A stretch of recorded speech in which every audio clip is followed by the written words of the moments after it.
Hi hello friends, welcome to police fighters YouTube channel. ಸ್ನೇಹಿತರೆ, ಮೊದಲನೇದಾಗಿ ನೀವು ನಮ್ಮನ್ನು ಯೂಟ್ಯೂಬಲ್ಲಿ CET ಫೈಟರ್ಸ್ ಯೂಟ್ಯೂಬ್ ಚಾನಲ್ ಮತ್ತು ಪೊಲೀಸ್ ಫೈಟರ್ಸ್ ಯೂಟ್ಯೂಬ್ ಚಾನಲಲ್ಲೂ ಕೂಡ ಫಾಲೋ ಮಾಡ್ಬೋದು. ಹೆಚ್ಚಿನ ಮಾಹಿತಿಗಳಿಗಾಗಿ ನಮ್ಮ ಟೆಲಿಗ್ರಾಮ್ ಗ್ರೂಪ್ ಲಿಂಕನ್ನು ಕೂಡ ಡಿಸ್ಕ್ರಿಪ್ಷನಲ್ಲಿ ಕೊಟ್ಟಿರ್ತೇವೆ. ಈ ಒಂದು ಟೆಲಿಗ್ರಾಮ್ ಗ್ರೂಪ್ಗಳಿಗೂ ಕೂಡ ಜಾಯ್ನ್ ಆಗಿ, ಅಥವಾ ಇನ್ಸ್ಟಾಗ್ರಾಮ್ನಲ್ಲಿ CET ಫೈಟರ್ಸ್ ಅಫಿಷಿಯಲ್ ಅನ್ನೋದನ್ನ ಫಾಲೋ ಮಾಡಿ, ಮತ್ತು ಡಿಸ್ಕ್ರಿಪ್ಷನಲ್ಲಿರುವಂಥ ನಮ್ಮ ವಾಟ್ಸಪ್ ಗ್ರೂಪ್ ಮತ್ತು ವಾಟ್ಸಪ್ ಚಾನಲ್ಗೂ ಕೂಡ ಸಬ್ಸ್ಕ್ರೈಬ್ ಮಾಡಿಕೊಂಡು ಹೆಚ್ಚಿನ ಮಾಹಿತಿಯನ್ನು ಕೂಡ ಪಡ್ಕೋಬೋದು ಮತ್ತು ಎಕ್ಸಾಮ್ ಪ್ರಿಪರೇಷನನ್ನು ಕೂಡ ನಡೆಸ್ಕೋಬೋದಾಗಿರುತ್ತೆ. Hi hello friends, welcome to police fighters YouTube channel. ಸ್ನೇಹಿತರೆ, ನೀವೇನಾದರೂ ಹೊಸ ವಿದ್ಯಾರ್ಥಿಗಳೇನಾದರೂ ವಿಡಿಯೋಸ್ನ ನೋಡ್ತಾ ಇದ್ದರೆ ಆದಷ್ಟು ನಮ್ಮ ಚಾನಲ್ಗೆ ಸಬ್ಸ್ಕ್ರೈಬ್ ಮಾಡ್ಕೊಳ್ಳೋದ್ರಿಂದ ವಿಲೇಜ್ ಅಕೌಂಟೆಂಟ್, PDO, BMTC ಮತ್ತು ಪೊಲೀಸ್ ಇಲಾಖೆಗೆ ಸಂಬಂಧಪಟ್ಟಂತೆ ಹಾಗೂ SDA FDA ಹುದ್ದೆಗಳಿಗೆ ಸಂಬಂಧಪಟ್ಟಂಥ ಎಕ್ಸಾಮ್ ಪ್ರಿಪರೇಷನ್ ಮಾಡ್ಕೋತಾ ಇದ್ದರೆ ಹಿಂದೆ ನಮ್ಮ ಚಾನಲ್ಗೆ ಸಬ್ಸ್ಕ್ರೈಬ್ ಮಾಡ್ಕೊಳ್ಳೋದ್ರಿಂದ 6ನೇ ತರಗತಿಯಿಂದ 12ನೇ ತರಗತಿವರೆಗೆ ಇರುವಂಥ ಎಲ್ಲ ಸರ್ಕಾರಿ ಪಠ್ಯ ಪುಸ್ತಕಗಳು ಹಾಗೂ ಪ್ರತಿಯೊಂದು ಸಬ್ಜೆಕ್ಟ್ ವೈಸು ನಿಮಗೆ ಮಾಡೆಲ್ ಪ್ರಶ್ನೆ ಪತ್ರಿಕೆ ಮತ್ತು ಪ್ರೀವಿಯಸ್ ಇಯರ್ ಕ್ವಶನ್ ಪೇಪರ್ಗಳನ್ನು ಕಂಪ್ಲೀಟಾಗಿ ತಿಳಿಸ್ತೀವಿ. ಮತ್ತು ಈ ಒಂದು ಎಕ್ಸಾಮ್ಗೆ ಬೇಕಿರುವಂಥ ಪ್ರತಿಯೊಂದು ವಿಡಿಯೋ ಕೂಡ ನಮ್ಮ ಚಾನಲಲ್ಲಿ ಅವೈಲಬಲ್ ಇರುತ್ತೆ. ಸ್ನೇಹಿತರೆ, ಬನ್ನಿ ಇವತ್ತಿನ ಈ ಒಂದು ವಿಡಿಯೋದಲ್ಲಿ ಕಂಪ್ಲೀಟಾಗಿ ನಾನು ನಿಮಗೆ ಟಾಪ್ 35 ಸಾಮಾನ್ಯ ಜ್ಞಾನದ ಒಂದು ಪ್ರಶ್ನೆಗಳನ್ನು ತಿಳಿಸ್ತಾ ಹೋಗ್ತೀನಿ. ಇದು ತುಂಬ ಬಾರಿ ರಿಪೀಟೆಡ್ ಆಗಿರುವಂಥ ಒಂದು ಪ್ರಶ್ನೆಗಳು ಆಗಿರುತ್ತೆ. ಮೊದಲನೇ ಪ್ರಶ್ನೆಯನ್ನು ನಾವು ನೋಡ್ತಾ ಹೋಗೋದಾದರೆ, ಭಾರತೀಯ ರಾಷ್ಟ್ರೀಯ ಕಾಂಗ್ರೆಸ್ಸಿನ ಪ್ರಥಮ ಮಹಿಳಾ ಅಧ್ಯಕ್ಷಕರು ಯಾರು? ಸ್ನೇಹಿತರೆ, ಭಾರತೀಯ ರಾಷ್ಟ್ರೀಯ ಕಾಂಗ್ರೆಸ್ನ ಪ್ರಥಮ ಮಹಿಳಾ ಅಧ್ಯಕ್ಷಕರು ಯಾರು ಅಂತ ಇಲ್ಲಿ ಪ್ರಶ್ನೆ ಕೇಳಲಾಗಿರುತ್ತೆ. ಸ್ನೇಹಿತರೆ, ಇಲ್ಲಿ ಭಾರತೀಯ ರಾಷ್ಟ್ರೀಯ ಕಾಂಗ್ರೆಸ್ನ ಪ್ರಥಮ ಮಹಿಳಾ ಅಧ್ಯಕ್ಷಕರು ಅಂತ ಏನಾದರೂ ನಿಮಗೆ ಪ್ರಶ್ನೆ ಆಯಿತು ಅಂತಂದರೆ ಇದಕ್ಕೆ ಸರಿಯಾದಂಥ ಉತ್ತರ ಆಪ್ಷನ್ ಸಿ, ಅನ್ನಿ ಬೆಸೆಂಟ್. ಸ್ನೇಹಿತರೆ, ಆಪ್ಷನ್ ಸಿ, ಅನ್ನಿ ಬೆಸೆಂಟ್ ಅಂತ ನೀವು ಟಿಕ್ ಮಾಡಬೇಕಾಗತ್ತೆ. ಅದೇ ಏನಾದರೂ ಭಾರತೀಯ ರಾಷ್ಟ್ರೀಯ ಕಾಂಗ್ರೆಸ್ಸಿನ ಪ್ರಥಮ ಭಾರತೀಯ ಮಹಿಳೆ ಅಂತ ಏನಾದರೂ ಕೇಳಿದರೆ ನೀವು ಆಪ್ಷನ್ ಎ, ಸರೋಜಿನಿ ನಾಯ್ಡು ಅಂತ ಟಿಕ್ ಮಾಡಬೇಕಾಗತ್ತೆ. ಹಾಗಾಗಿ ಸ್ನೇಹಿತರೆ, ಈ ಒಂದು ಪ್ರಶ್ನೆಗೆ ಸರಿಯಾದಂಥ ಉತ್ತರ ಆಪ್ಷನ್ ಸಿ, ಅನ್ನಿ ಬೆಸೆಂಟ್ ಸರಿಯಾಗಿರುತ್ತೆ. ಪ್ರಥಮ ಮಹಿಳೆ ಅನ್ನಿ ಬೆಸೆಂಟ್ ಆಗಿರ್ತಾರೆ. ಭಾರತೀಯ ಪ್ರಥಮ ಮಹಿಳೆ ಯಾರು ಅಂತಂದರೆ ಸರೋಜಿನಿ ನಾಯ್ಡು ಆಗಿರುತ್ತೆ.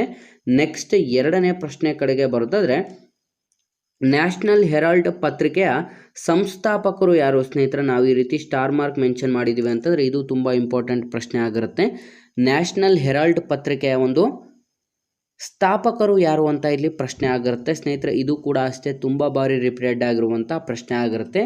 ಸರಿಯಾದಂಥ ಉತ್ತರ ಆಪ್ಷನ್ ಬಿ, ಜವಾಹರ್ಲಾಲ್ ನೆಹರು. ಸ್ನೇಹಿತರೆ, ಆಪ್ಷನ್ ಬಿ, ಜವಾಹರ್ಲಾಲ್ ನೆಹರು ಈ ಒಂದು ನ್ಯಾಷನಲ್ ಹೆರಾಲ್ಡ್ ಎಂಬಂಥ ಪತ್ರಿಕೆಯ ಸಂಸ್ಥಾಪಕರು ಕೂಡ ಆಗಿರ್ತಾರೆ. ನೆಕ್ಸ್ಟ್ ಮೂರನೇ ಪ್ರಶ್ನೆ, ಸ್ನೇಹಿತರೆ, ನೀವೇನಾದರೂ village accountant, PDO, BMTC, SDA FDA ಮತ್ತು ಪೊಲೀಸ್ ಇಲಾಖೆಗೆ ಸಂಬಂಧಪಟ್ಟಂಥ ಎಕ್ಸಾಮ್ ಪ್ರಿಪರೇಷನ್ ಮಾಡಿಸ್ತಾ ಇದ್ದರೆ ಇಲ್ಲಿ ಕಾಣಿಸ್ತಿರುವಂಥ, ಈ ಸ್ಕ್ರೀನ್ ಮೇಲೆ ಕಾಣಿಸ್ತಿರುವಂಥ ಸಬ್ಜೆಕ್ಟ್ಸ್ಗಳ ಒಂದು ಕೋಚಿಂಗ್ ನೋಟ್ಸ್ ಮತ್ತು ಪ್ರೀವಿಯಸ್ ಇಯರ್ ಕ್ವಶನ್ ಪೇಪರ್ ಹಾಗೂ ಇಂಪಾರ್ಟೆಂಟ್ ಕ್ವಶನ್ ಪೇಪರ್ಗಳನ್ನು ಮೆನ್ಷನ್ ಮಾಡಲಾಗಿರುವಂಥ ಒಂದು PDF ಕೂಡ ಅವೈಲೇಬಲ್ ಇರುತ್ತೆ. ರಿಯಾಯಿತಿ ದರದಲ್ಲಿ ಈ ಒಂದು PDF ಪಡೆದುಕೊಂಡು ನಿಮ್ಮ ಒಂದು ಎಕ್ಸಾಮ್ ಪ್ರಿಪರೇಷನನ್ನು ಕೂಡ ನಡೆಸ್ಕೋಬೋದಾಗಿರುತ್ತೆ. ಸ್ಕ್ರೀನಲ್ಲಿ ಕಾಣಿಸ್ತಿರುವಂಥ ವಾಟ್ಸಪ್ ನಂಬರ್ಗೆ ಹಿಂದೆ ಮೆಸೇಜ್ ಮಾಡಿ ಈ ಒಂದು PDF ಪಡೆದುಕೊಳ್ಳಿ. ಸರ್ವೆಂಟ್ಸ್ ಆಫ್ ಇಂಡಿಯಾ ಸೊಸೈಟಿಯನ್ನು ಸ್ಥಾಪಿಸಿದವರು ಯಾರು? ಸ್ನೇಹಿತರೆ, ಸರ್ವೆಂಟ್ಸ್ ಆಫ್ ಇಂಡಿಯಾ ಸೊಸೈಟಿಯನ್ನು ಸ್ಥಾಪಿಸಿದವರು ಯಾರು ಅಂತ ಇಲ್ಲಿ ಪ್ರಶ್ನೆ ಕೇಳಲಾಗಿರುತ್ತೆ. ಸರಿಯಾದಂಥ ಉತ್ತರ ಸ್ನೇಹಿತರೆ, ನಾವು ಪ್ರತಿಯೊಂದು ಪ್ರಶ್ನೆಗಳಿಗೂ ಕೂಡ ನಿಮಗೆ 4 ರಿಂದ 5 ಸೆಕೆಂಡ್ಗಳ ಗ್ಯಾಪ್ಗಳನ್ನು ನೀಡ್ತೀವಿ. ಏನಕ್ಕೆ ಅಂದರೆ ನೀವು ಪ್ರತಿಯೊಂದು ಪ್ರಶ್ನೆಗಳಿಗೆ ನಾವು ಉತ್ತರಿಸೋಕ್ಕೂ ಮೊದಲೇ ನೀವು ಕಮೆಂಟ್ ಬಾಕ್ಸಲ್ಲಿ ಈ ಒಂದು ಪ್ರಶ್ನೆಗಳಿಗೆ ಸರಿಯಾದಂಥ ಉತ್ತರವನ್ನು ಕೊಡ್ತಾ ಹೋಗಬೇಕಾಗುತ್ತೆ. ಸ್ನೇಹಿತರೆ, ಸರ್ವೆಂಟ್ಸ್ ಆಫ್ ಇಂಡಿಯಾ ಸೊಸೈಟಿಯ ಸ್ಥಾಪಿಸಿದವರು ಯಾರು ಅಂತ ನೋಡಿದ್ರೆ ಸರಿಯಾದಂಥ ಉತ್ತರ ಆಪ್ಷನ್ ಡಿ, ಗೋಪಾಲಕೃಷ್ಣ ಗೋಖಲೆ. ಸ್ನೇಹಿತರೆ, ಆಪ್ಷನ್ ಡಿ, ಗೋಪಾಲಕೃಷ್ಣ ಗೋಖಲೆ ಅವರು ಈ ಒಂದು ಸರ್ವೆಂಟ್ಸ್ ಆಫ್ ಇಂಡಿಯಾ ಸೊಸೈಟಿಯ ಸ್ಥಾಪಕರು ಕೂಡ ಆಗಿರ್ತಾರೆ. ನೆಕ್ಸ್ಟ್ 4ನೇ ಪ್ರಶ್ನೆ, ಭಾರತದ ಕೋಗಿಲೆ ಎಂದು ಯಾರನ್ನ ಕರೆಯುತ್ತಾರೆ? ಸ್ನೇಹಿತರೆ, ನಮ್ಮ ಭಾರತದ ಕೋಗಿಲೆ ಎಂದು ಯಾರನ್ನ ಕರೆಯಲಾಗುತ್ತದೆ ಅಂತ ಪ್ರಶ್ನೆ ಆಗಿರುತ್ತೆ. ಸರಿಯಾದಂಥ ಉತ್ತರ ಆಪ್ಷನ್ ಬಿ, ಸರೋಜಿನಿ ನಾಯ್ಡು. ಸ್ನೇಹಿತರೆ, ಆಪ್ಷನ್ ಬಿ, ಸರೋಜಿನಿ ನಾಯ್ಡು ಸರಿಯಾದಂಥ ಉತ್ತರವಾಗಿರುತ್ತದೆ. ನೆಕ್ಸ್ಟ್ 5ನೇ ಪ್ರಶ್ನೆ, ದ್ರವ ಬಂಗಾರ ಯಾವುದು? ಸ್ನೇಹಿತರೆ, ದ್ರವ ಬಂಗಾರ ಯಾವುದು ಅಂತ ಇಲ್ಲಿ ಪ್ರಶ್ನೆ ಕೇಳಲಾಗಿರುತ್ತೆ. ಸ್ನೇಹಿತರೆ, ಪ್ರತಿಯೊಂದು ಎಕ್ಸಾಮ್ಸಲ್ಲೂ ಕೂಡ ನೀವು ಗಮನಿಸ್ಬೋದು, ನಿಮಗೆ ಸಾಮಾನ್ಯ ಜ್ಞಾನಕ್ಕೆ ಸಂಬಂಧಪಟ್ಟಂತೆ ಯಾವುದೇ ಒಂದು ಕರೆಂಟ್ ಅಫೇರ್ಸ್ ನಿಮಗೆ ಮುಂದೆ ಹೋದಂಗೆ ಅದು ಸಾಮಾನ್ಯ ಜ್ಞಾನಕ್ಕೆ ಕನ್ವರ್ಟ್ ಆಗ್ತಾ ಹೋಗುತ್ತೆ. ಈ ಒಂದು ಸಾಮಾನ್ಯ ಜ್ಞಾನಕ್ಕೆ ನೀವು ಅತಿ ಹೆಚ್ಚಿನ ಒತ್ತನ್ನು ನೀಡ್ತಾ ಹೋಗಬೇಕಾಗುತ್ತೆ. ಯಾಕಂದರೆ ಪ್ರತಿಯೊಂದು ಎಕ್ಸಾಮ್ಸಲ್ಲಿ ಇವು ಇಂಪಾರ್ಟೆಂಟ್ ಪ್ರಶ್ನೆ ಪತ್ರಿಕೆಯಲ್ಲಿ ಬಂದಂಥ ಪ್ರಶ್ನೆಗಳಾಗಿರುತ್ತೆ. ದ್ರವ ಬಂಗಾರ ಯಾವುದು ಅಂತ ನೋಡಿದ್ರೆ ಆಪ್ಷನ್ ಸಿ ಪೆಟ್ರೋಲಿಯಂ ಸ್ನೇಹಿತರೆ. ಆಪ್ಷನ್ ಸಿ ಪೆಟ್ರೋಲಿಯಂ ಸರಿಯಾದಂಥ ಉತ್ತರವಾಗಿರುತ್ತೆ. ನೆಕ್ಸ್ಟ್ 6ನೇ ಪ್ರಶ್ನೆ, ದಕ್ಷಿಣ ಭಾರತದ ಮ್ಯಾಂಚೆಸ್ಟರ್ ಎಂದು ಯಾವ ನಗರವನ್ನು ಕರೆಯುತ್ತಾರೆ ಸ್ನೇಹಿತರೆ? ದಕ್ಷಿಣ ಭಾರತದ ಮ್ಯಾಂಚೆಸ್ಟರ್ ಎಂದು ಯಾವ ನಗರವನ್ನು ಕರೆಯಲಾಗುತ್ತದೆ ಅಂತ ಇದು ಕೂಡ ತುಂಬ ಇಂಪಾರ್ಟೆಂಟ್ ಆಗಿರುತ್ತೆ ಸ್ನೇಹಿತರೆ. ನಿಮ್ಗೆಲ್ರಿಗೂ ಕೂಡ ಈಗ ಆಲ್ರೆಡಿ ಗೊತ್ತಿದೆ. ಇದೇ ರೀತಿ ನಾವು ನಮ್ಮ ಕರ್ನಾಟಕದ ಮ್ಯಾಂಚೆಸ್ಟರ್ ಎಂದು ಯಾವುದನ್ನು ಕರಿತೀವಿ ಅಂತಲೂ ಕೂಡ ನೀವು ತಿಳ್ಕೊಬೇಕಾಗತ್ತೆ ಸ್ನೇಹಿತರೆ. ದಕ್ಷಿಣ ಭಾರತದ ಮ್ಯಾಂಚೆಸ್ಟರ್ ಯಾವುದು ಅಂತ ನೋಡಿದ್ರೆ ಸರಿಯಾದಂಥ ಉತ್ತರ ಆಪ್ಷನ್ ಸಿ ಕೊಯಮತ್ತೂರು ಸ್ನೇಹಿತರೆ. ಆಪ್ಷನ್ ಸಿ ಕೊಯಮತ್ತೂರು ಇದು ದಕ್ಷಿಣ ಭಾರತದ ಮ್ಯಾಂಚೆಸ್ಟರ್ ಆಗಿರುತ್ತೆ. ನಮ್ಮ ಕರ್ನಾಟಕದ ಮ್ಯಾಂಚೆಸ್ಟರ್ ಯಾವುದು ಅಂತ ನೋಡಿದ್ರೆ ದಾವಣಗೆರೆ ಸರಿಯಾದಂಥ ಉತ್ತರವಾಗಿರುತ್ತೆ. ಕರ್ನಾಟಕದ ಮ್ಯಾಂಚೆಸ್ಟರ್ ದಾವಣಗೆರೆ, ದಕ್ಷಿಣ ಭಾರತದ ಮ್ಯಾಂಚೆಸ್ಟರ್ ಕೊಯಮತ್ತೂರು ಸರಿಯಾದಂಥ ಉತ್ತರವಾಗಿರುತ್ತೆ. ನೆಕ್ಸ್ಟ್ 7ನೇ ಪ್ರಶ್ನೆಯನ್ನು ನೋಡಿದ್ರೆ ಆಪರೇಷನ್ ಫ್ಲಡ್ ಸ್ನೇಹಿತರೆ. ಆಪರೇಷನ್ ಫ್ಲಡ್ ಕಾರ್ಯಕ್ರಮ ಯಾವುದಕ್ಕೆ ಸಂಬಂಧಿಸಿದೆ ಸ್ನೇಹಿತರೆ? ಆಪರೇಷನ್ ಫ್ಲಡ್ ಇದು ಯಾವುದಕ್ಕೆ ಸಂಬಂಧಿಸಿದೆ ಅಂತ ಇಲ್ಲಿ ಪ್ರಶ್ನೆಯನ್ನು ಕೇಳಲಾಗಿರುತ್ತೆ ಸ್ನೇಹಿತರೆ. ಪ್ರಮುಖವಾಗಿ ಆಪರೇಷನ್ ಫ್ಲಡ್ ಅನ್ನುವಂಥದ್ದು ಯಾವುದಕ್ಕೆ ಸಂಬಂಧಪಟ್ಟಿದೆ ಅಂತಂದರೆ ಸರಿಯಾದಂಥ ಉತ್ತರ ಆಪ್ಷನ್ ಎ ಶ್ವೇತಕ್ರಾಂತಿ ಸ್ನೇಹಿತರೆ. ಆಪ್ಷನ್ ಎ ಶ್ವೇತಕ್ರಾಂತಿ ಸರಿಯಾದಂಥ ಉತ್ತರವಾಗಿರುತ್ತೆ. ಇದರ ಒಂದು ಮುಂದಾಳತ್ವವನ್ನು ವಹಿಸಿಕೊಂಡವರು ಯಾರು ಅಂತಂದರೆ ಸ್ನೇಹಿತರೆ ಶ್ವೇತಕ್ರಾಂತಿಯ ಒಂದು ಮುಂದಾಳತ್ವವನ್ನು ವಹಿಸಿಕೊಂಡವರು ವರ್ಗೀಸ್ ಕುರಿಯನ್ ರವರು ಆಗಿರ್ತಾರೆ ಸ್ನೇಹಿತರೆ.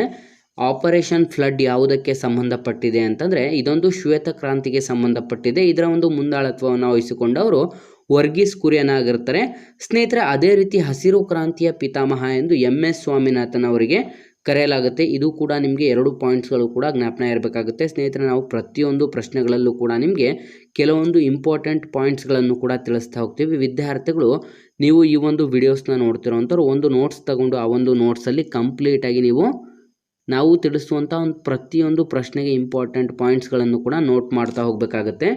ನೆಕ್ಸ್ಟ್ 8ನೇ ಪ್ರಶ್ನೆ ಕಡೆಗೆ ಬರೋದಾದರೆ ಮಹಡ್ ಸತ್ಯಾಗ್ರಹದ ನೇತೃತ್ವವನ್ನು ವಹಿಸಿದವರು ಯಾರು ಸ್ನೇಹಿತರೆ?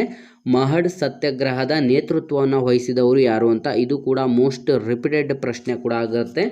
ಮಹಡ್ ಸತ್ಯಾಗ್ರಹದ ನೇತೃತ್ವವನ್ನು ವಹಿಸಿದವರು ಯಾರು ಅಂತ ನೋಡಿದ್ರೆ ಸರಿಯಾದಂಥ ಉತ್ತರ option D doctor BR Ambedkar ಸ್ನೇಹಿತರೆ. Option D doctor BR Ambedkar ಅವರು ಈ ಒಂದು ಮಹಡ್ ಸತ್ಯಾಗ್ರಹದ ನೇತೃತ್ವವನ್ನು ವಹಿಸಿದವರು ಆಗಿರುತ್ತಾರೆ.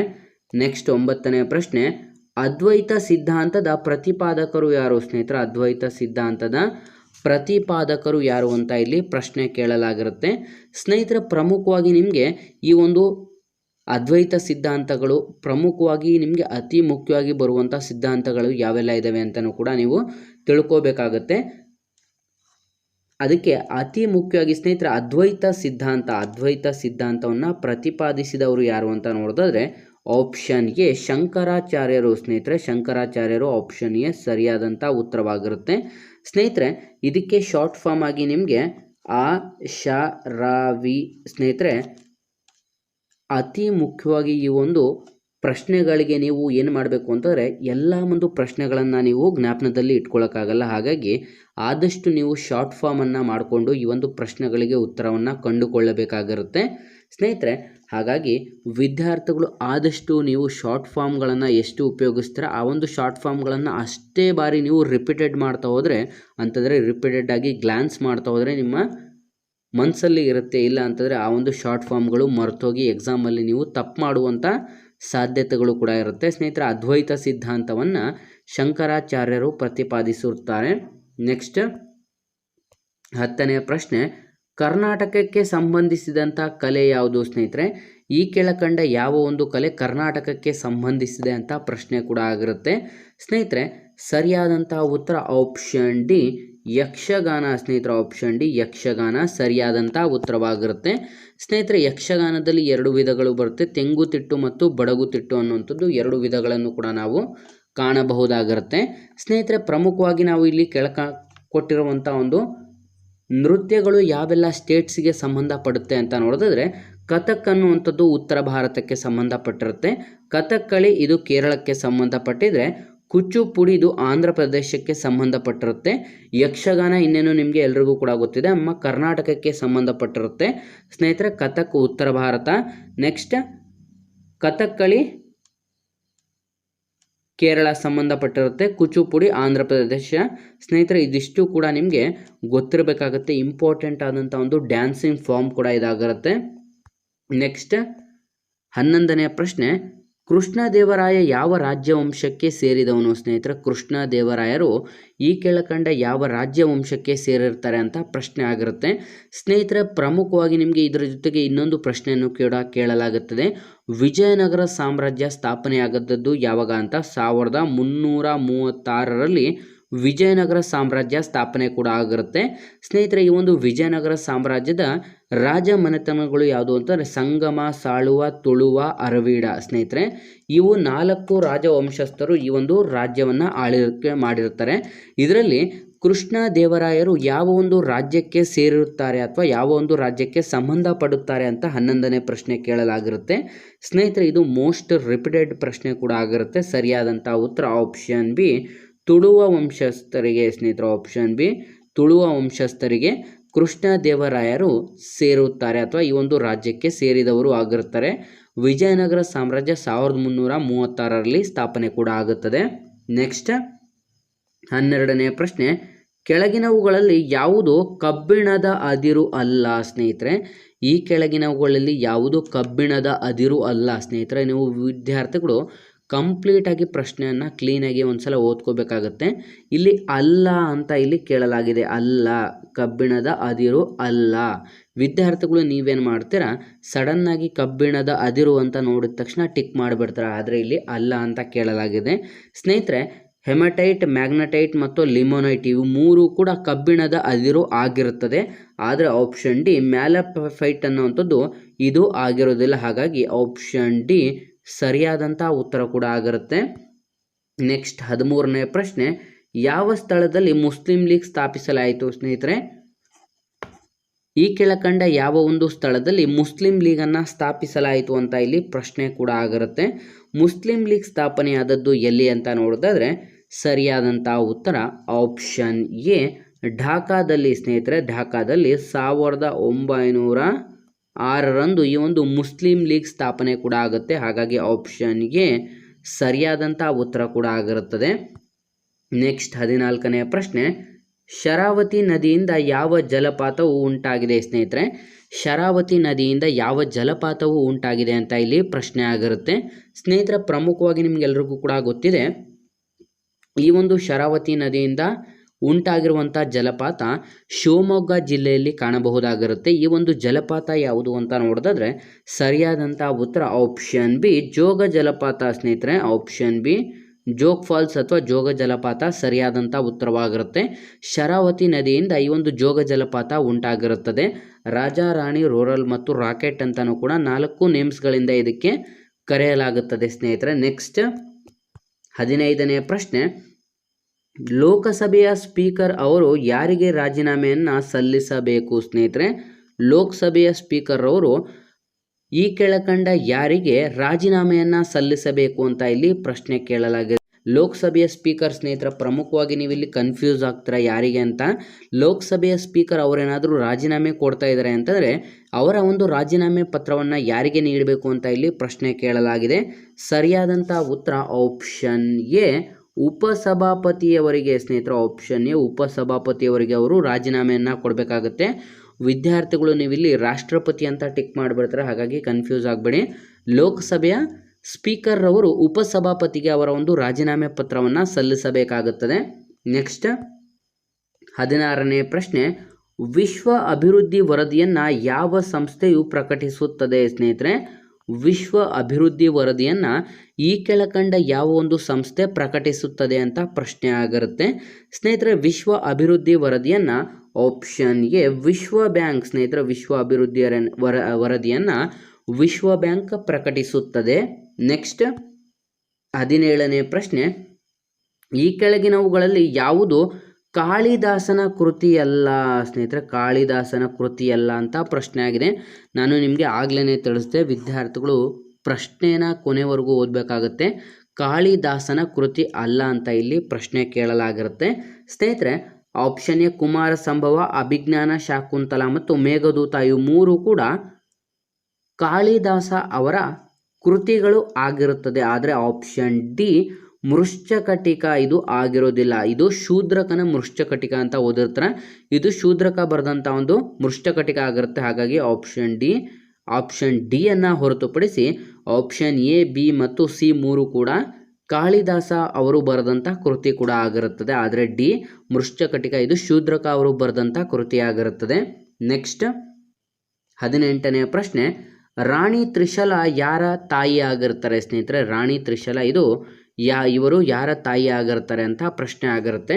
ಸ್ನೇಹಿತರೆ, ನೀವು ಪ್ರಮುಖವಾಗಿ ಗಮನಿಸಬಹುದು, ಗೌತಮ ಬುದ್ಧ ಮತ್ತು ಮಹಾವೀರ ಇಬ್ಬರು ಕೂಡ ಸಮಕಾಲೀನವರಾಗಿದ್ದು, ಇಬ್ಬರು ಕೂಡ ಅವರ ಒಂದು ಕಾಲದಲ್ಲಿ ಒಬ್ಬರನ್ನೊಬ್ಬರು ಒಂದು ಸಾರಿಯೂ ಕೂಡ ಭೇಟಿಯಾಗದೇ ಇರುವಂಥ ಒಬ್ಬರು ಪರ್ಸನ್ಸ್ಗಳು ಇವರು ಆಗಿರ್ತಾರೆ, ಅಥವಾ ಭೇಟಿಯಾಗದೇ ಇರುವಂಥ ವ್ಯಕ್ತಿಗಳಾಗಿರ್ತಾರೆ. ಆದರೆ ಇವರಿಬ್ಬರು ಕೂಡ ಸಮಕಾಲೀನವರಾಗಿದ್ದು, ಸ್ನೇಹಿತರೆ ರಾಣಿ ತ್ರಿಶಲ ಇವರು ಯಾರ ತಾಯಿ ಆಗಿರ್ತಾರೆ ಅಂತ ಇಲ್ಲಿ ಪ್ರಶ್ನೆ ಕೇಳಲಾಗಿದೆ. ಹಾಗಾಗಿ ಸರಿಯಾದಂಥ ಉತ್ತರ ಆಪ್ಷನ್ ಎ ಮಹಾವೀರ. ಸ್ನೇಹಿತರೆ, ಮಹಾವೀರರ ತಾಯಿ ಆಗಿರ್ತಾರೆ. ಇದು ಕಂಪ್ಲೀಟಾಗಿ ಜೈನ ಧರ್ಮಕ್ಕೆ ಸಂಬಂಧಪಟ್ಟಂತ ಆಗಿರುತ್ತದೆ. ಹಾಗಾಗಿ ಆಪ್ಷನ್ ಎ ಸರಿಯಾಗಿರುತ್ತೆ. ಸ್ನೇಹಿತರೆ, ಇನ್ನೊಂದು ಇಂಪಾರ್ಟೆಂಟ್ ಪಾಯಿಂಟ್ಸ್ ನಿಮಗೆ ವಿಶೇಷ ಸೂಚನೆಗಳಲ್ಲಿ ತಿಳಿಸ್ತಾ ಇದ್ದೀನಿ. ಅತಿ ಮುಖ್ಯವಾಗಿ ನಿಮಗೆ ಜೈನ ಧರ್ಮದ ಸ್ಥಾಪಕ ಯಾರು ಅಂತ ಪ್ರಶ್ನೆಯನ್ನು ಈ ಹಿಂದೆ 2 ರಿಂದ 3 ಬಾರಿ ಎಕ್ಸಾಮ್ಸಲ್ಲಿ ಕೇಳಲಾಗಿದೆ. ಜೈನ ಧರ್ಮದ ಸ್ಥಾಪಕ ಯಾರು ಅಂತ ನಿಮಗೆ ಪ್ರಶ್ನೆ ಆಯಿತು ಅಂತಂದರೆ ಋಷಭನಾಥ ಸರಿಯಾದಂಥ ಉತ್ತರವಾಗಿರುತ್ತೆ. ಅಥವಾ ಜೈನ ಧರ್ಮದ ಮೊದಲ ತೀರ್ಥಂಕರು ಯಾರು ಅಂತಲೂ ಕೂಡ ಕೇಳಿದ್ರೆ ಋಷಭನಾಥ ಅಂತ ನೀವು ಟಿಕ್ ಮಾಡಬೇಕಾಗುತ್ತೆ. ಅದೇ ರೀತಿ ನೀವು ಕೆಲವೊಬ್ಬರು ಏನು ಮಾಡ್ತೀರಾ ಅಂತಂದರೆ ಜೈನ ಧರ್ಮದ ಸ್ಥಾಪಕ ಯಾರು ಅಂತ ಕೇಳಿದ್ರೆ ಮಹಾವೀರ ಅಂತ ಟಿಕ್ ಮಾಡ್ತೀರಾ. ಸ್ನೇಹಿತರೆ, ಇದು ತಪ್ಪಾಗಿರುತ್ತೆ. ಹಾಗಾಗಿ ನಾನು ಹಿಂದಿನ ಒಂದು ಎಕ್ಸಾಮ್ಸ್ಗಳಲ್ಲಿ ಅಫಿಷಿಯಲ್ ಆದಂಥ ಕೀ ಆನ್ಸರ್ ಬಿಟ್ಟಾಗಲೂ ಕೂಡ ತಿಳಿಸಿದ್ದೀನಿ. ಅಫಿಷಿಯಲ್ ಆಗಿ ನಿಮಗೆ ಜೈನ ಧರ್ಮದ ಸ್ಥಾಪಕ ಋಷಭನಾಥ ಆಗಿರ್ತಾನೆ. ನೆಕ್ಸ್ಟ್, ಮಹಾವೀರ ಇವರು 24ನೇ ತೀರ್ಥಂಕರು ಕೂಡ ಆಗಿರ್ತಾರೆ. ರಾಣಿ ತ್ರಿಶಾಲಾದೇವಿ ಇವರ ಒಂದು ತಾಯಿ ಆಗಿರ್ತಾರೆ, ಅಂತಂದರೆ ಮಹಾವೀರ ಅವರ ತಾಯಿ ಕೂಡ ಆಗಿರ್ತಾರೆ. ನೆಕ್ಸ್ಟ್ 19ನೇ ಪ್ರಶ್ನೆ, ಭಾರತದ ಕ್ಷಿಪಣಿ ಮನುಷ್ಯ ಎಂದು ಪ್ರಸಿದ್ಧರಾದವರು ಯಾರು ಸ್ನೇಹಿತರೆ? ಭಾರತದ ಕ್ಷಿಪಣಿ ಮನುಷ್ಯ ಎಂದೇ ಪ್ರಸಿದ್ಧಿಯನ್ನು ಪಡೆದುಕೊಂಡವರು ಈ ಕೆಳಗಿನವರು ಯಾರು ಅಂತ ಪ್ರಶ್ನೆ ಕೂಡ ಕೇಳಲಾಗಿದೆ. ಸರಿಯಾದಂಥ ಉತ್ತರ option C APJ Abdul Kalam. ಸ್ನೇಹಿತರೆ, doctor APJ Abdul Kalam option C. ಇವರನ್ನು ನಾವು ನಮ್ಮ ಭಾರತ ದೇಶದ ಕ್ಷಿಪಣಿ ಮನುಷ್ಯ ಅಥವಾ ಕ್ಷಿಪಣಿ ಮನುಷ್ಯರು ಎಂದೇ ಫೇಮಸ್ ಕೂಡ ಆಗಿರ್ತಾರೆ ಇವರು. ನೆಕ್ಸ್ಟ್ 20ನೇ ಪ್ರಶ್ನೆ, ದಕ್ಷಿಣ ಭಾರತದ ಅತಿ ಉದ್ದವಾದ ನದಿ ಯಾವುದು ಸ್ನೇಹಿತರೆ? ದಕ್ಷಿಣ ಭಾರತದ ಅತಿ ಉದ್ದವಾದ ನದಿ ಯಾವುದು ಅಂತ ಇಲ್ಲಿ ಪ್ರಶ್ನೆ ಕೇಳಲಾಗಿರುತ್ತೆ. ಸ್ನೇಹಿತರೆ, ಸರಿಯಾದಂಥ ಉತ್ತರ ಆಪ್ಷನ್ ಬಿ ಗೋದಾವರಿ. ಸ್ನೇಹಿತರೆ, ಆಪ್ಷನ್ ಬಿ ಗೋದಾವರಿ ಸರಿಯಾದಂಥ ಉತ್ತರ ಕೂಡ ಆಗಿರುತ್ತೆ. ದಕ್ಷಿಣ ಗಂಗೆ ಅಂತ ಯಾವುದಕ್ಕೆ ಕರೀತೀವಿ ಅಂತಂದರೆ ಅದು ಕಾವೇರಿ ಆಗಿರುತ್ತೆ. ಆದರೆ ದಕ್ಷಿಣ ಭಾರತದ ಅತಿ ಉದ್ದವಾದ ನದಿ ಯಾವುದು ಅಂತ ಕೇಳಿದ್ರೆ ಆಪ್ಷನ್ ಬಿ ಗೋದಾವರಿ ಸರಿಯಾದಂಥ ಉತ್ತರ ಕೂಡ ಆಗಿರುತ್ತೆ. ನೆಕ್ಸ್ಟ್ 21ನೇ ಪ್ರಶ್ನೆ, ಮಾಹಿತಿ ಹಕ್ಕು ಇದು ಏನಾಗಿದೆ ಸ್ನೇಹಿತರೆ? ಮಾಹಿತಿ ಹಕ್ಕು ಅಂತಂದರೆ RTI ಆಗಿರುತ್ತೆ, ರೈಟ್ ಟು ಇನ್ಫಾರ್ಮೇಷನ್ ಆ್ಯಕ್ಟ್ ಆಗಿರುತ್ತೆ. ಈ ಒಂದು RTI ಎನ್ನುವಂಥದ್ದು 2005ರಲ್ಲಿ ಜಾರಿಗೆ ಬರುತ್ತೆ ಸ್ನೇಹಿತರೆ. ಈ ಒಂದು ಪ್ರಶ್ನೆಯನ್ನು ಕೂಡ ಪ್ರೀವಿಯಸ್ ಎಕ್ಸಾಮ್ಸಲ್ಲಿ ಕೇಳಲಾಗಿದೆ. RTI ಅಂತಂದರೆ ಮಾಹಿತಿ ಹಕ್ಕು ಜಾರಿಯಾದಂಥ ವರ್ಷ ಯಾವುದು ಅಂತ ಕೇಳಲಾಗಿದೆ. ಜಾರಿಯಾದಂಥ ವರ್ಷ ಯಾವುದು ಅಂತಂದರೆ 2005 2005 ಈ ಒಂದು RTI ಅಂತಂದರೆ ರೈಟ್ ಟು ಇನ್ಫಾರ್ಮೇಷನ್ ಆ್ಯಕ್ಟ್ ಅನ್ನುವಂಥದ್ದು ಇದು ಜಾರಿಗೆ ಬಂದಿರುತ್ತೆ. ಇದೊಂದು ಮಾಹಿತಿ ಹಕ್ಕು ಏನಾಗಿದೆ ಅಂತ ನೋಡಿದ್ರೆ ಸ್ನೇಹಿತರೆ, ಇದೊಂದು ಕಾನೂನುಬದ್ಧ ಹಕ್ಕಾಗಿರುತ್ತೆ ಸ್ನೇಹಿತರೆ. ಆಪ್ಷನ್ ಸಿ ಸರಿಯಾದಂಥ ಉತ್ತರವಾಗಿರುತ್ತೆ. ಇದೊಂದು ಕಾನೂನುಬದ್ಧ ಹಕ್ಕಾಗಿರುತ್ತೆ. RTI ಇನ್ನುವಂಥದ್ದು ಇದೊಂದು ಇನ್ಫಾರ್ಮೇಷನ್ ಆ್ಯಕ್ಟ್ ಆಗಿರೋದ್ರಿಂದ ಇದು ಕಾನೂನುಬದ್ಧ ಹಕ್ಕಾಗಿರುತ್ತದೆ. ನೆಕ್ಸ್ಟ್ 22ನೇ ಪ್ರಶ್ನೆ, ಮಹಾತ್ಮ ಗಾಂಧೀಜಿಯವರ ಪುಣ್ಯತಿಥಿಯನ್ನು ಏನೆಂದು ಆಚರಿಸುತ್ತಾರೆ ಸ್ನೇಹಿತರೆ? ನಿಮಗೆಲ್ಲರಿಗೂ ಕೂಡ ಗೊತ್ತಿದೆ, ಮಹಾತ್ಮ ಗಾಂಧೀಜಿಯವರು ಹುತಾತ್ಮರಾದಂಥ ನಂತರದ ದಿನಗಳಲ್ಲಿ ಅಂತಂದರೆ ಆ ಒಂದು ದಿನವನ್ನು ಹುತಾತ್ಮರ ದಿನವೆಂದೇ ಇದನ್ನು ಕರೆಯಲಾಗುತ್ತದೆ. ಅಂತಂದರೆ ಆಪ್ಷನ್ ಎ ಇದನ್ನು ಹುತಾತ್ಮರ ದಿನ ಎಂದು ಕರೆಯಲಾಗುತ್ತದೆ. ಹಾಗಾಗಿ ಆಪ್ಷನ್ ಎ ಸರಿಯಾದಂಥ ಉತ್ತರ ಕೂಡ ಆಗಿರುತ್ತದೆ. ನೆಕ್ಸ್ಟ್ 23ನೇ ಪ್ರಶ್ನೆ, ಎಲ್ಲ ಆಮ್ಲಗಳಲ್ಲಿ ಸಾಮಾನ್ಯವಾಗಿ ಕಂಡುಬರುವಂಥ ವಸ್ತು ಯಾವುದು ಸ್ನೇಹಿತರೆ? ಇದು ಕೂಡ ತುಂಬ ರಿಪೀಟೆಡ್ ಆದಂಥ ಪ್ರಶ್ನೆ ಆಗಿರುತ್ತೆ. ಎಲ್ಲ ಆಮ್ಲಗಳಲ್ಲಿ ಸಾಮಾನ್ಯವಾಗಿ ಕಂಡುಬರುವಂಥ ವಸ್ತು ಯಾವುದು ಅಂತ ಇಲ್ಲಿ ಪ್ರಶ್ನೆಯನ್ನು ಕೇಳಲಾಗಿರುತ್ತೆ. ಸರಿಯಾದಂಥ ಉತ್ತರ ಆಪ್ಷನ್ ಎ. ಸರಿಯಾದಂಥ ಉತ್ತರ ಜಲಜನಕ ಸ್ನೇಹಿತರೆ. ಆಪ್ಷನ್ ಎ ಜಲಜನಕ ಸರಿಯಾದಂಥ ಉತ್ತರವಾಗಿರುತ್ತೆ. ಸ್ನೇಹಿತರೆ, ಇನ್ನೊಂದು ವಿಶೇಷ ಸೂಚನೆ ಏನು ಅಂತಂದ್ರೆ ವಿಶೇಷ ಒಂದು ಪಾಯಿಂಟ್ ಕಾರ್ಡ್ ಆಗಿರುತ್ತದೆ. ನೀವು ಪ್ರಮುಖವಾಗಿ ಒಂದು ಮರದ ವಯಸ್ಸನ್ನು ಯಾವ ರೀತಿ ನೀವು ಕಂಡುಹಿಡಿಯಬಹುದು ಅಂತ ಇಲ್ಲಿ ಪ್ರಶ್ನೆ ಕೇಳಲಾಗುತ್ತೆ. ಪ್ರೀವಿಯಸ್ ಎಕ್ಸಾಮ್ಸ್ಗಳಲ್ಲಿ ಕೇಳಿರುವಂಥ ಪ್ರಶ್ನೆ. ಒಂದು ಮರದ ವಯಸ್ಸನ್ನು ನೀವು ಯಾವ ರೀತಿ ಕಂಡುಹಿಡಿಯಲಾಗುತ್ತದೆ ಅಂತ ನೋಡಿದ್ರೆ ಆಪ್ಷನಲ್ಲಿ ನೀವು ಆಪ್ಷನ್ಗಳನ್ನು ನೋಡ್ಬೋದು. ಉಂಗುರಗಳಿಂದ ಕಂಡುಹಿಡಿಯಬಹುದು ಅಂತ ಸರಿಯಾದಂಥ ಉತ್ತರವಾಗಿರುತ್ತೆ. ಆದರೆ ನಿಮಗೆ ಉಂಗುರಗಳು ಯಾವ ರೀತಿ ಇರುತ್ತೆ ಅಂತ ಗೊತ್ತಿರಲ್ಲ. ಒಂದು ಮರವನ್ನು ಕಡಿದಾಗ ನೀವು ಇಲ್ಲಿ ಗಮನಿಸ್ಬೋದು, ಈ ರೀತಿಯಾಗಿ ಮರವನ್ನು ಕಡಿತೀರಾ ಅಂದ್ಕೊಳ್ಳಿ. ನೀವು ಕಡಿದಾಗ ಅದರ ಒಳಗಡೆ ಈ ರೀತಿಯಾಗಿ ರೌಂಡ್ ಆಗಿ ಈ ರೀತಿಯಾಗಿ ನೀವು ಗಮನಿಸ್ಬೋದು. ಅದರ ಕಾಂಡಗಳಲ್ಲಿ ಕಡಿದ ನಂತರ ನೀವು ನೋಡ್ಬೋದು ಈ ರೀತಿ ರೌಂಡ್ಗಳನ್ನು ಗಮನಿಸಿದಾಗ ಆ ಒಂದು ಉಂಗುರಗಳು ಇದರಿಂದ ಎಷ್ಟೆಷ್ಟು ಗ್ಯಾಪ್ ಇರುತ್ತಲ್ಲ ಇವಕ್ಕೆ ಉಂಗುರಗಳೆಂದು ಕರೆಯಲಾಗುತ್ತದೆ. ಇವುಗಳಿಂದ ಆ ಒಂದು ಮರದ ವಯಸ್ಸನ್ನು ಕೂಡ ಕಂಡುಹಿಡಿಯಲಾಗುತ್ತದೆ. ಹಾಗಾಗಿ ಸ್ನೇಹಿತರೆ, ಮರದ ವಯಸ್ಸನ್ನು ನಾವು ಉಂಗುರಗಳಿಂದ ಕಂಡುಹಿಡಿಯಲಾಗುತ್ತದೆ ಅಂತ ಟಿಕ್ ಮಾಡಬೇಕಾಗುತ್ತೆ. ನೆಕ್ಸ್ಟ್ 24ನೇ ಪ್ರಶ್ನೆ. ಸೌರವ್ಯೂಹದಲ್ಲಿ ಅತಿ ಚಿಕ್ಕ ಗ್ರಹ ಯಾವುದು ಸ್ನೇಹಿತರೆ? ಸೌರವ್ಯೂಹದಲ್ಲಿ ಅತಿ ಚಿಕ್ಕದಾದಂಥ ಒಂದು ಗ್ರಹ ಯಾವುದು ಅಂತ ಪ್ರಶ್ನೆ ಆಗಿರುತ್ತೆ. ಮತ್ತು ಸೂರ್ಯನಿಗೆ ಅತ್ಯಂತ ಹತ್ತಿರವಿರುವಂಥ ಗ್ರಹ ಯಾವುದು ಅಂತಾನೂ ಕೂಡ ಪ್ರಶ್ನೆ ಕೇಳಲಾಗಿರುತ್ತೆ. ಸ್ನೇಹಿತರೆ, ಎರಡು ಪ್ರಶ್ನೆಗಳಿಗೂ ಕೂಡ ಒಂದೇ ಉತ್ತರ. ಅದು ಏನು ಅಂತಂದರೆ ಆಪ್ಷನ್ ಸಿ ಬುಧ ಸ್ನೇಹಿತರೆ. ಆಪ್ಷನ್ ಸಿ ಬುಧ ಗ್ರಹವು ಸೌರವ್ಯೂಹದಲ್ಲಿ ಅತಿ ಚಿಕ್ಕ ಗ್ರಹ ಮತ್ತು ಸೂರ್ಯನಿಗೆ ಅತ್ಯಂತ ಹತ್ತಿರವಿರುವಂಥ ಗ್ರಹವೆಂದು ಕೂಡ ನಾವು ಪರಿಗಣಿಸಲಾಗುತ್ತದೆ. ನೆಕ್ಸ್ಟ್ 25ನೇ ಪ್ರಶ್ನೆ. ಯೂನಿವರ್ಸಲ್ ಡೋನರ್ ರಕ್ತದ ಗುಂಪು ಯಾವುದು ಸ್ನೇಹಿತರೆ? ಯೂನಿವರ್ಸಲ್ ಡೋನರ್ ಎಂದು ನಾವು ಈ ಕೆಳಕಂಡ ಯಾವ ಒಂದು ಗುಂಪಿಗೆ ಕರೆಯಲಾಗುತ್ತದೆ ಅಂತ ಪ್ರಶ್ನೆಯನ್ನು ಕೇಳಲಾಗಿದೆ. ಸ್ನೇಹಿತರೆ, ಯೂನಿವರ್ಸಲ್ ಡೋನರ್ ಅಂತಂದರೆ ಅದು ಓ ನೆಗೆಟಿವ್ ಆಗಿರುತ್ತೆ ಸ್ನೇಹಿತರೆ. ಓ ನೆಗೆಟಿವನ್ನು ನಾವು ಯೂನಿವರ್ಸಲ್ ಡೋನರ್ ಎಂದು ಕರೆಯಲಾಗುತ್ತದೆ. ಸ್ನೇಹಿತರೆ, ನಾವು ಇಲ್ಲಿ ಓ ನೆಗೆಟಿವ್ ಅಂತ ಇಲ್ಲಿ ಎಲ್ಲೂ ಕೂಡ ಯಾವ ಒಂದು ಆಪ್ಷನ್ಸ್ಗಳು ಕೊಟ್ಟಿಲ್ಲ ಅಂತಂದರೆ ಬರೀ ಓ ಕೊಟ್ಟಿದ್ರು ಅಂತಂದರೆ ಓಗೆ ಟಿಕ್ ಮಾಡಬೇಕಾಗುತ್ತೆ. ಹಾಗಾಗಿ ಆಪ್ಷನ್ ಡಿ ಸರಿಯಾದಂಥ ಉತ್ತರವಾಗಿರುತ್ತೆ. ಸ್ನೇಹಿತರೆ, ಯೂನಿವರ್ಸಲ್ ಡೋನರ್ ರಕ್ತದ ಗುಂಪು ಓ ಆಗಿರುತ್ತೆ. ಆಪ್ಷನ್ ಡಿ ಸರಿಯಾದಂಥ ಉತ್ತರವಾಗಿರುತ್ತೆ. ನೆಕ್ಸ್ಟ್ 26ನೇ ಪ್ರಶ್ನೆ. ಮುರ್ರಾ ಇದು ಯಾವ ಪ್ರಾಣಿಯ ತಳಿಯಾಗಿದೆ ಸ್ನೇಹಿತರೆ? ಮುರ್ರಾ ಎಂಬುವಂಥದ್ದು ಇದು ಯಾವ ಪ್ರಾಣಿಯ ತಳಿಯಾಗಿದೆ ಅಂತ ಪ್ರಶ್ನೆ ಕೇಳಲಾಗಿರುತ್ತೆ. ಸರಿಯಾದಂಥ ಉತ್ತರ ಆಪ್ಷನ್ ಬಿ ಎಮ್ಮೆಯ ಒಂದು ತಳಿ ಕೂಡ ಆಗಿರುತ್ತೆ ಸ್ನೇಹಿತರೆ. ಆಪ್ಷನ್ ಬಿ ಮುರ್ರಾ ಎಂಬುವಂಥದ್ದು ಇದು ಎಮ್ಮೆಯ ತಳಿಯ ಒಂದು ಪ್ರಾಣಿಯ ಜಾತಿಗೆ ಸೇರಿದಂಥದ್ದು ಆಗಿರುತ್ತದೆ. ನೆಕ್ಸ್ಟ್ 27ನೇ ಪ್ರಶ್ನೆ. ದ್ವಾರ ಸಮುದ್ರ ಯಾವ ರಾಜಮನೆತನದ ರಾಜಧಾನಿಯಾಗಿತ್ತು ಸ್ನೇಹಿತರೆ? ದ್ವಾರ ಸಮುದ್ರ ಈ ಕೆಳಕಂಡ ಯಾವ ಒಂದು ರಾಜಮನೆತನದ ರಾಜಧಾನಿಯಾಗಿತ್ತು ಅಂತ ಪ್ರಶ್ನೆ ಆಗಿರುತ್ತೆ. ಸ್ನೇಹಿತರೆ, ನೀವು ಪ್ರಮುಖವಾಗಿ ನಮ್ಮ ಕರ್ನಾಟಕ ಹಿಸ್ಟ್ರಿಯ ಬಗ್ಗೆ ಓದಬೇಕಾದ್ರೆ ಅಥವಾ ಭಾರತದ ಹಿಸ್ಟ್ರಿಯ ಬಗ್ಗೆ ಓದಬೇಕಾದ್ರೆ ಪ್ರತಿಯೊಂದು ರಾಜಮನೆತನದ ಲಾಂಛನ ಯಾವುದು, ನೆಕ್ಸ್ಟ್ ಅವರ ಒಂದು ಪ್ರಮುಖವಾಗಿ ಆ ಒಂದು ಲಾಂಛನಕ್ಕೆ ಸಂಬಂಧಪಟ್ಟಂತೆ ಅವರಲ್ಲಿ ಪ್ರಮುಖ ರಾಜರು ಯಾರು, ಸ್ಥಾಪಕರು ಯಾರು, ಇವಿಷ್ಟು ಕೂಡ ಒಂದು ಬೇಸಿಕ್ ಕಾನ್ಸೆಪ್ಟ್ಗಳು ಕೂಡ ಆಗಿರುತ್ತೆ. ಹಾಗಾಗಿ ಈ ಒಂದು ಬೇಸಿಕ್ ನಾಲೆಡ್ಜನ್ನು ನೀವು ತಿಳ್ಕೊಬೇಕಾಗುತ್ತೆ. ದ್ವಾರ ಸಮುದ್ರ ಇದು ಈ ಕೆಳಕಂಡ ಯಾವ ಒಂದು ರಾಜಮನೆತನಕ್ಕೆ ಸೇರಿದ್ದು ರಾಜಧಾನಿಯಾಗಿತ್ತು ಅಂತ ಪ್ರಶ್ನೆ ಆಗಿರುತ್ತೆ. ಸರಿಯಾದಂಥ ಉತ್ತರ ಆಪ್ಷನ್ ಎ ಹೊಯ್ಸಳರು ಸ್ನೇಹಿತರು. ಆಪ್ಷನ್ ಎ ಹೊಯ್ಸಳರಿಗೆ ಈ ಒಂದು ಸೇರಿದಂಥ ದ್ವಾರ ಸಮುದ್ರ ಇವರ ರಾಜಧಾನಿ ಕೂಡ ಆಗಿರುತ್ತೆ. ಸ್ನೇಹಿತರೆ, ಬೇಲೂರು ಮತ್ತು ಹಳೆಬೀಡಿಗಳಲ್ಲಿ ಇರುವಂಥ ದೇವಸ್ಥಾನಗಳನ್ನು ಕಟ್ಟಿಸಿದವರು ಅಥವಾ ಇದರ ಒಂದು ಸ್ಥಾಪಕರು ಕೂಡ ಹೊಯ್ಸಳರೇ ಆಗಿರುತ್ತಾರೆ.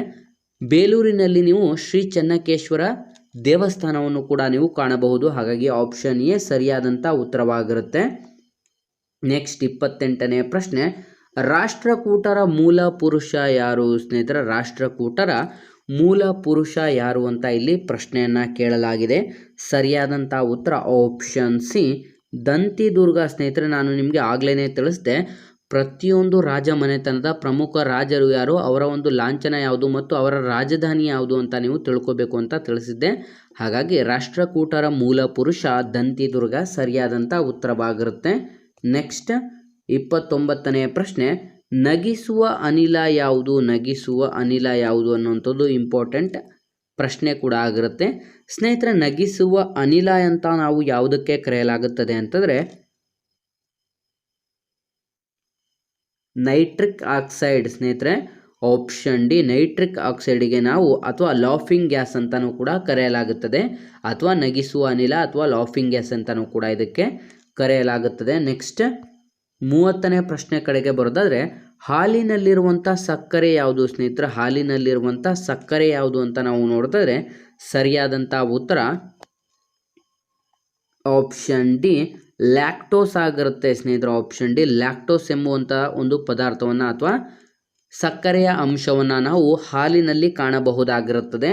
ನೆಕ್ಸ್ಟ್ 31ನೆಯ ಪ್ರಶ್ನೆ, ಈರುಳ್ಳುಗಣ್ಣು ಯಾವ ವಿಟಮಿನ್ ಕೊರತೆಯಿಂದ ಉಂಟಾಗುತ್ತದೆ ಸ್ನೇಹಿತರೆ? ಇದು ಕೂಡ ತುಂಬ ಇಂಪಾರ್ಟೆಂಟ್ ಆಗಿರುತ್ತೆ. ಪ್ರತಿಯೊಂದು ವಿಟಮಿನ್ ಕೊರತೆಯಿಂದ ಯಾವ ರೋಗ ಬರುತ್ತದೆ ಅಂತಲೂ ಕೂಡ ನೀವು ತಿಳ್ಕೊಬೇಕಾಗುತ್ತೆ. ಈರುಳ್ಳುಗಣ್ಣು ಇದು ಯಾವ ಒಂದು ವಿಟಮಿನ್ ಕೊರತೆಯಿಂದ ಬರುವಂಥ ರೋಗ ಆಗಿದೆ ಅಂತ ನೋಡಿದ್ರೆ ಸ್ನೇಹಿತರೆ ಆಪ್ಷನ್ ಎ ವಿಟಮಿನ್ ಎ. ಸ್ನೇಹಿತರೆ, ವಿಟಮಿನ್ ಎ ಕೊರತೆಯಿಂದ ಅಂದರೆ ಆಪ್ಷನ್ ಎ ವಿಟಮಿನ್ ಎ ಕೊರತೆಯಿಂದ ಈ ಒಂದು ಈರುಳ್ಳುಗಣ್ಣು ಉಂಟಾಗುತ್ತದೆ ಸ್ನೇಹಿತರೆ. ನೆಕ್ಸ್ಟ್ 32ನೇ ಪ್ರಶ್ನೆಯನ್ನು ನೋಡಿದ್ರೆ ಪಯೋರಿಯಾ ಕಾಯಿಲೆ ಯಾವುದಕ್ಕೆ ಸಂಬಂಧಿಸಿದೆ ಸ್ನೇಹಿತರೆ? ಇವೆಲ್ಲವೂ ಕೂಡ ನಾನು ತಿಳಿಸ್ತಾ ಇರುವಂಥ ಪ್ರಶ್ನೆಗಳು ಪ್ರೀವಿಯಸ್ ಕ್ವಶನ್ ಪೇಪರಲ್ಲಿ ರಿಪೀಟೆಡ್ ಆದಂಥ ಒಂದು ಪ್ರಶ್ನೆಗಳಾಗಿರುತ್ತೆ. ಪಯೋರಿಯಾ ಕಾಯಿಲೆ ಈ ಕೆಳಕಂಡ ಯಾವುದಕ್ಕೆ ಸಂಬಂಧಿಸಿದೆ ಅಂತ ಇಲ್ಲಿ ಪ್ರಶ್ನೆ ಕೇಳಲಾಗಿರುತ್ತೆ. ಸ್ನೇಹಿತರೆ, ಪಯೋರಿಯಾ ಅಂತ ಒಂದು ಇದು ಶ್ವಾಸಕೋಶಕ್ಕೆ ಸಂಬಂಧಿಸಿದೆ ಸ್ನೇಹಿತರೆ. 32ನೇ ಪ್ರಶ್ನೆ, ಇದು ಯಾವುದಕ್ಕೆ ಸಂಬಂಧಿಸಿದೆ ಅಂತಾರೆ? ಪಯೋರಿಯಾ ಶ್ವಾಸಕೋಶಕ್ಕೆ ಸಂಬಂಧಿಸಿದಂಥ ಪ್ರಶ್ನೆ ಕೂಡ ಆಗಿರುತ್ತದೆ. ನೆಕ್ಸ್ಟ್ 33ನೇ ಪ್ರಶ್ನೆ, ಈ ಕೆಳಗಿನವುಗಳಲ್ಲಿ ಯಾವುದು ಕರ್ನಾಟಕದಲ್ಲಿರುವಂಥ ಚಿನ್ನದ ಗಣಿಯಾಗಿದೆ ಸ್ನೇಹಿತರೆ? ಈ ಕೆಳಕಂಡದ್ದು ಕರ್ನಾಟಕದಲ್ಲಿರುವಂಥ ಯಾವುದು ಚಿನ್ನದ ಗಣಿಯಾಗಿದೆ ಅಂತ ಇಲ್ಲಿ ಪ್ರಶ್ನೆಯನ್ನು ಕೇಳಲಾಗಿದೆ. ಸ್ನೇಹಿತರೆ, ಸರಿಯಾದಂಥ ಉತ್ತರ ಆಪ್ಷನ್ ಸಿ ಹಟ್ಟಿ ಚಿನ್ನದ ಗಣಿ. ಇದು ರಾಯಚೂರಿನಲ್ಲಿ ಕಾಣಬಹುದಾಗಿರುತ್ತೆ ಸ್ನೇಹಿತರೆ. ಹಾಗಾಗಿ ಆಪ್ಷನ್ ಸಿ ಹಟ್ಟಿ ಚಿನ್ನದ ಗಣಿಯು ನಮ್ಮ ಕರ್ನಾಟಕದಲ್ಲಿರುವಂಥ ಒಂದು ಚಿನ್ನದ ಗಣಿ ಕೂಡ ಆಗಿರುತ್ತದೆ. ನೆಕ್ಸ್ಟ್ 34ನೇ ಪ್ರಶ್ನೆ, ಈ ಕೆಳಗಿನವುಗಳಲ್ಲಿ ಯಾವುದು ಭೂಮಿಯ ವಾಯುಮಂಡಲದ ಭಾಗವಾಗಿರುವುದಿಲ್ಲ ಸ್ನೇಹಿತರೆ? ಭೂಮಿಯ ವಾಯುಮಂಡಲದ ಭಾಗವಾಗಿರುವುದಿಲ್ಲ ಅಂತ ಪ್ರಶ್ನೆ ಕೇಳಲಾಗಿರುತ್ತೆ. ಸರಿಯಾದಂಥ ಉತ್ತರ ಆಪ್ಷನ್ ಡಿ ಭೂವಲಯ ಸ್ನೇಹಿತರೆ. ಆಪ್ಷನ್ ಡಿ ಭೂವಲಯವನ್ನು ಹೊರತುಪಡಿಸಿ ಹವಾಗೋಳ, ವಾಯುಮಂಡಲದ ಸ್ತರ ಮತ್ತು ಮಧ್ಯವಲಯ ಇವು ಮೂರು ಕೂಡ ಭೂಮಿಯ ವಾಯುಮಂಡಲದ ಭಾಗ ಆಗಿರುತ್ತೆ. ಆದರೆ ಭೂವಲಯ ಇದು ಭೂಮಿಯ ವಾಯುಮಂಡಲದ ಭಾಗ ಆಗಿರೋದಿಲ್ಲ. ನೆಕ್ಸ್ಟ್ 35ನೇ ಪ್ರಶ್ನೆ ಕಡೆಗೆ ಬರೋದಾದರೆ ಭಾರತದ ಸಿಂಧು ರಶ್ಮಿ ಇವರ ಬರೆದಂಥ ಒಂದು ಮಹಾಕಾವ್ಯ ಆಗಿದೆ ಸ್ನೇಹಿತರೆ. ಭಾರತ ಸಿಂಧು ರಶ್ಮಿ ಇವರು ಬರೆದಂಥ ಒಂದು ಮಹಾಕಾವ್ಯ ಆಗಿರುತ್ತೆ. ಈ ಒಂದು ಕೊನೆಯ ಪ್ರಶ್ನೆಗೆ ಯಾವುದೆಲ್ಲ ವಿದ್ಯಾರ್ಥಿಗಳು ವಿಡಿಯೋಸ್ನ ನೋಡ್ತಾ ಇದ್ರ ಸರಿಯಾದಂಥ ಉತ್ತರವನ್ನು ಕಮೆಂಟ್ ಮಾಡಿ ತಿಳಿಸ್ಬೇಕಾಗಿರುತ್ತೆ ಸ್ನೇಹಿತರೆ. ನಮ್ಮ ಹಿಂದಿನ ವಿಡಿಯೋದಲ್ಲಿ ಕೊನೆಯ ಪ್ರಶ್ನೆಗೆ ಸರಿಯಾದಂಥ ಉತ್ತರವನ್ನು ಕಮೆಂಟ್ ಮಾಡಿದಂಥ ಪ್ರತಿಯೊಬ್ಬರಿಗೂ ಕೂಡ ನಮ್ಮ ಚಾನಲ್ ಕಡೆಯಿಂದ ಧನ್ಯವಾದಗಳನ್ನು ತಿಳಿಸ್ತಾ, ನೀವೇನಾದರೂ village accountant, PDO, BMTC, police ಇಲಾಖೆ ಮತ್ತು SDA, FDA ಹುದ್ದೆಗಳಿಗೆ ಸಂಬಂಧಪಟ್ಟಂಥ ಎಕ್ಸಾಮ್ ಪ್ರಿಪರೇಷನ್ ಮಾಡ್ಕೋತಾ ಇದ್ದರೆ ಹಿಂದೆ ಡಿಸ್ಕ್ರಿಪ್ಷನಲ್ಲಿರುವಂಥ ಮತ್ತು ನಮ್ಮ ಪೊಲೀಸ್ ಫೈಟರ್ಸ್ ಯೂಟ್ಯೂಬ್ ಚಾನಲ್ಗೆ ಸಬ್ಸ್ಕ್ರೈಬ್ ಮಾಡ್ಕೊಳ್ಳೋದ್ರಿಂದ 6ನೇ ತರಗತಿಯಿಂದ 12ನೇ ತರಗತಿವರೆಗಿರುವಂಥ ಸರ್ಕಾರಿ ಪಠ್ಯಪುಸ್ತಕಗಳ ವಿಡಿಯೋ ಸರಣಿ, ಪ್ರೀವಿಯಸ್ ಇಯರ್ ಕ್ವಶನ್ ಪೇಪರ್, ಮಾದರಿ ಪ್ರಶ್ನೆ ಪತ್ರಿಕೆ ಮತ್ತು ಸಬ್ಜೆಕ್ಟ್ ವೈಸು ಟಾಪಿಕ್ ವೈಸು ನಿಮಗೆ ವಿಡಿಯೋ ಕೂಡ ಅವೈಲೇಬಲ್ ಇರುತ್ತೆ. ಹಾಗಾಗಿ ಆದಷ್ಟು ವಿಡಿಯೋನ ಲೈಕ್ ಮಾಡಿ ಮತ್ತು ನಿಮ್ಮ ಎಲ್ಲ ಸ್ನೇಹಿತರೊಂದಿಗೆ ಶೇರ್ ಮಾಡೋದ್ರ ಮೂಲಕ ಇನ್ನೂ ಹೆಚ್ಚಿನ ಕಲಿಕೆಗಾಗಿ ಹಿಂದೆ ನಮ್ಮ ಚಾನಲ್ಗೆ ಸಬ್ಸ್ಕ್ರೈಬ್ ಮಾಡ್ಕೊಳ್ಳಿ ಅಂತ ತಿಳಿಸ್ತಾ ಇದ್ದೀವಿ ಸ್ನೇಹಿತರೆ.